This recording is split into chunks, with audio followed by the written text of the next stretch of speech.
Assalamualaikum warahmatullahi wabarakatuh.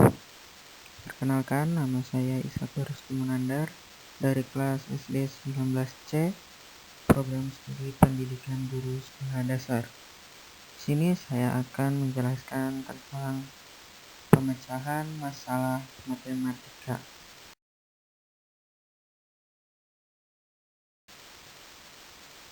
Untuk yang pertama ini, jelaskan dan berikan contohnya bahwa matematika merupakan ilmu deduktif. Matematika dikenal sebagai ilmu deduktif, berarti proses pengerjaan matematis harus bersifat deduktif. Matematika tidak menerima generalisasi berdasarkan pengamatan atau induktif, tetapi harus berdasarkan pembuktian deduktif atau umum. Meskipun demikian, untuk membantu pemikiran, pada tahap-tahap permulaan seringkali kita memerlukan bantuan contoh-contoh atau ilustrasi geometri.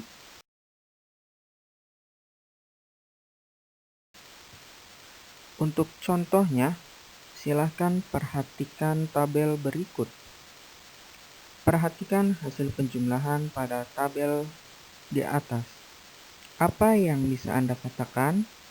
Tentunya Anda akan mengatakan bahwa setiap dua bilangan ganjil, jika dijumlahkan hasilnya selalu genap. Dalam matematika tidak dibenarkan membuat generalisasi atau membuktikan dengan cara demikian. Walaupun Anda menunjukkan sifat itu dengan mengambil beberapa contoh yang lebih banyak lagi, matematika tidak membenarkan membuat generalisasi yang mengatakan bahwa jumlah dua bilangan ganjil adalah genap sebelum membuktikannya secara deduktif. Bukti deduktifnya, misalkan M dan N sembarang dua bilangan bulat, maka 2M plus 1 dan 2N plus 1 masing-masing merupakan bilangan ganjil. Jika kita jumlahkan, 2M plus 1 plus 2N plus 1 sama dengan 2M plus N plus 1.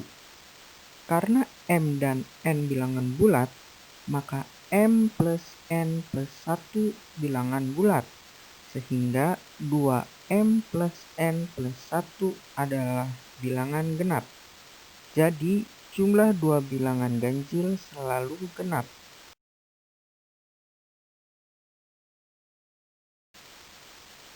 Lalu, apa yang memengaruhi proses pemecahan masalah dari seseorang?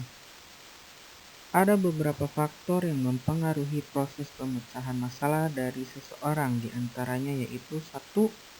Motivasi.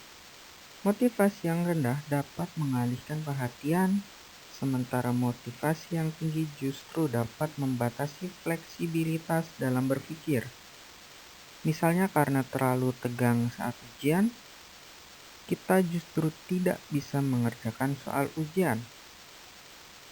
Yang kedua, kepercayaan dan sikap yang salah. Asumsi yang salah dapat menyesatkan kita. Ketiga, kebiasaan. Kecenderungan untuk mempertahankan pola berpikir tentu tidak melihat masalah hanya dari satu sisi saja. Yang keempat, emosi.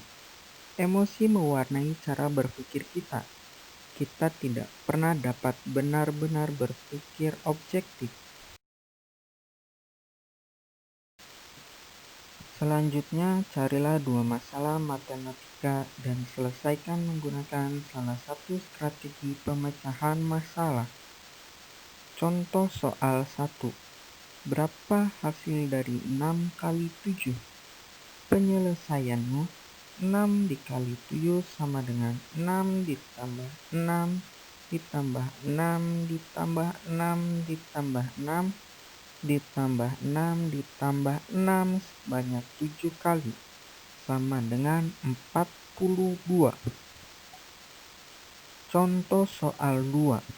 Berapa hasil dari 5 dikali 20?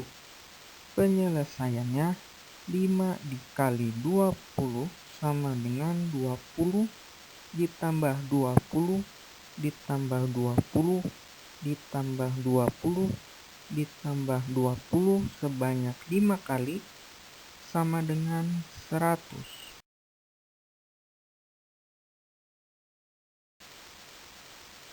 Yang terakhir, apakah tahapan pemecahan masalah matematis yang dikemukakan oleh Polya dapat digunakan dalam memecahkan masalah dalam kehidupan sehari-hari? Jelaskan alasanmu dan berikan contohnya. Ya, karena di kehidupan sehari-hari membutuhkan tematis yang dikemukakan oleh Polya. Contohnya, memahami masalah.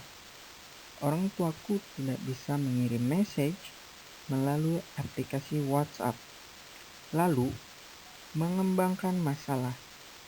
Aku berencana memberitahu cara menggunakan aplikasi WhatsApp kepada orang tuaku dan sedikit demi sedikit aku membiarkan orang tuaku mengoperasikan WhatsApp-nya sendiri. Kemudian memeriksa kembali. Keesokan harinya, aku akan mengetes orang tuaku agar bisa mengirim message lewat aplikasi WhatsApp